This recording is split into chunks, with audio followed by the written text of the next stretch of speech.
Trust संस्थान की तत्वाधान में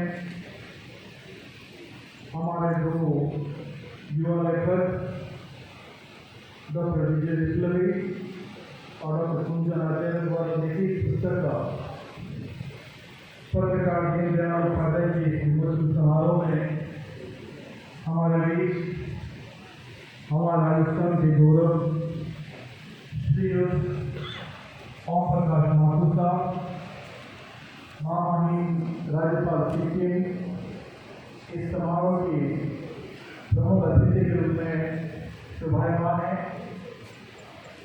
आप श्री के कार्यक्रम द्वारा इस कृति का विमर्श होना जिससे ही एक ऐतिहासिक है।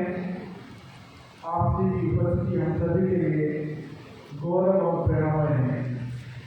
मैं इस अवसर पर हमारे मंचा की माननीय डॉक्टर मन्नालाल जी राव साहब, सांसद उदित साहब, हमारे किशोर विधायक माननीय श्री चंद्र साहब, श्री तरनचंद जैन साहब विधायक जयपुर शहर, श्री गजपाल सिंह जी राठौर शहर जिलाध्यक्ष, श्री पुष्कर जी देहात जिलाध्यक्ष,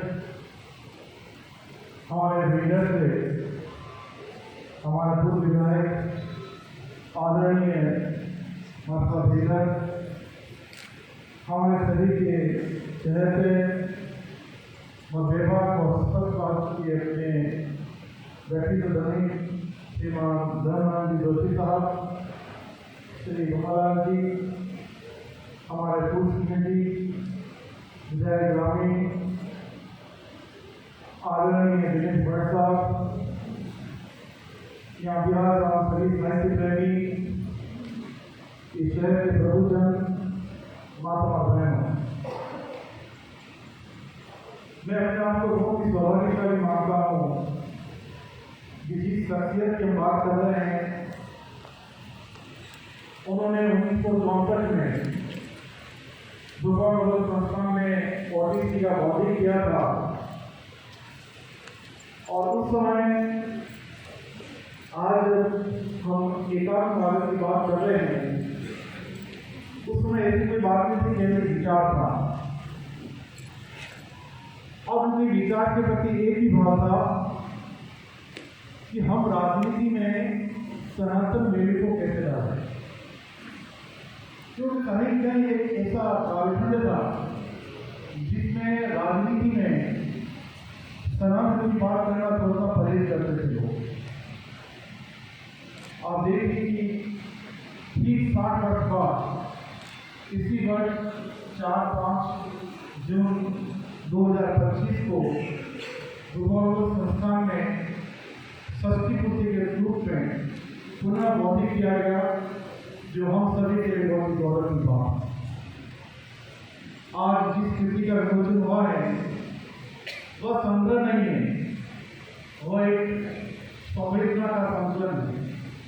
यह पुस्तक पाठकों को ज्ञान ही नहीं देगी बल्कि प्रेरणा और एक नई दिशा देगी। यह कृति भारतीय पत्रकारिता की उस धारा का पुनर्स्मरण है जो राष्ट्रहित व आदर्श की नींव पर खड़ी है। यह पुस्तक भारतीय पत्रकारिता की उस परंपरा को पुनर्स्थापित करता एक ग्रंथ है जो सत्य, निष्पक्षता और राष्ट्रहित को सर्वोपरि मानती है। पंडित जी की लेखी का स्वर सदैव राष्ट्र के प्रति उत्तरदायित्व और समाज के प्रति संवेदनशीलता से भरा हुआ है।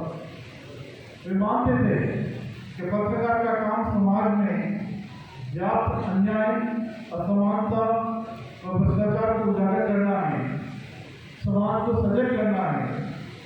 आज हम केवल पुस्तक का विमोचन ही नहीं कर रहे हैं, हम उस चेतना को प्रणाम कर रहे हैं, हम उनके प्रति कृतज्ञता प्रकट कर रहे हैं जिसने भारत को भारत बनाए रखने के लिए धैर्य, दर्शन और एक नई दिशा दी। पंडित जी साधारण व्यक्तित्व के रवैये थे, वे विचारक थे, संशोधनकर्ता थे और उससे बढ़कर भारत के उस मर्म को समझते थे जो आज भी हमारी नीतियों योजनाओं की आत्मा बन जाता है। उनका एकात्मवाद, जिसको हम एकात्म मानवदर्शन या मानववाद भी कहते हैं, महज एक राजनीतिक विचारधारा नहीं थी, बल्कि एक जीवन दर्शन है।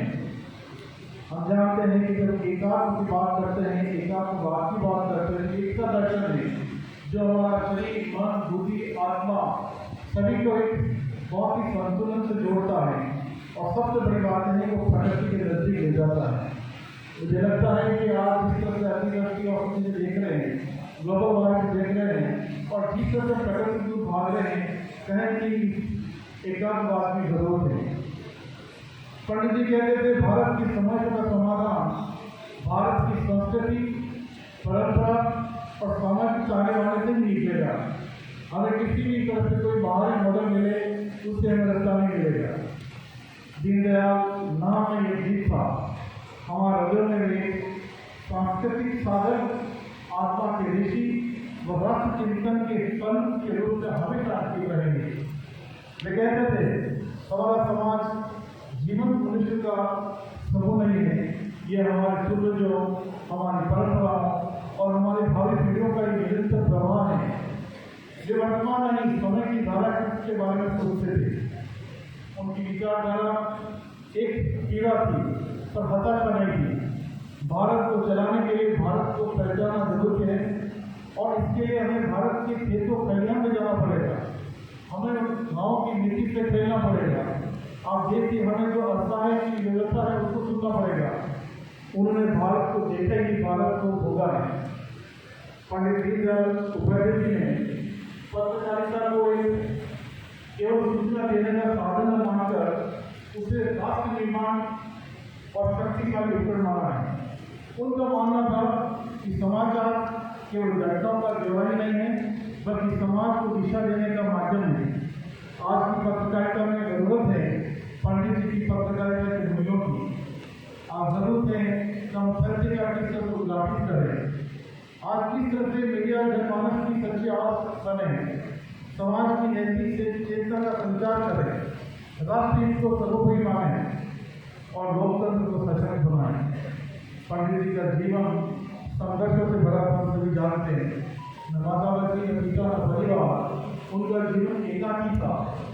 उस एकाकीपन में भी वे एक आवाज थे और उन्होंने लिखा, जब जीवन में कोई अपना न रहे तब राष्ट्र ही अपना हो जाता है, और जब राष्ट्र ही अनजान बनता है तब संस्कृति माँ बनकर पुकारती है।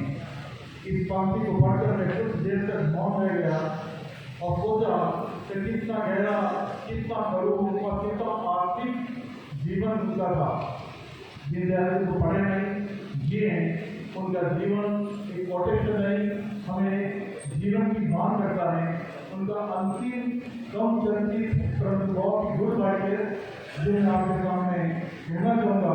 यदि तुम भारत से प्रेम करते हो तो तुमसे ये अपेक्षा नहीं कि तुम वीर बनो, लेकिन ये अपेक्षा अवश्य है कि तुम सच्चे बनो। मुझे मेरे ख्याल से आज हम सभी जानते हैं सच्चे बनने की जरूरत है। मैं लेटेस्ट बॉय डॉक्टर विजय पिपलवी और कुंजन जी आचार्य का विशेष बधाई देता हूँ कि उन्होंने इस युगाओं को और भाषा के विषय को चुना, शोध को लेखन किया, क्योंकि हम जानते हैं कि पाठ्यपुस्तक लिखना बहुत मुश्किल होता है, बहुत फूक के लिखना पड़ता है। और उन्होंने जो संदेश दिया, उन्होंने जो भारत को दिया, मेरे ख्याल से बहुत ही अद्वितीय है। निश्चय ये पुस्तक हम सभी के लिए दर्शन का रूप में काम करेगी और सभी को दिशाहीन हम महसूस करें। दीनदयाल के विचारों में झांके, मुझे लगता है कि हमें केवल उत्तर ही नहीं मिलेगा बल्कि पत्र भी मिलेगा। मेरी पर्सनल आयोजन के प्रति बहुत आभार व्यक्त कर रहा हूँ कि मुझे आप सभी से रूप में अवसर मिला और विशेष रूप से हमारे महामहिम का आभार व्यक्त करता हूँ कि आप समय निकाल के पढ़ा और हम सभी आपका सामने जो काम करने में सफल हुए। थैंक यू, जय हिंद, जय जवाहर।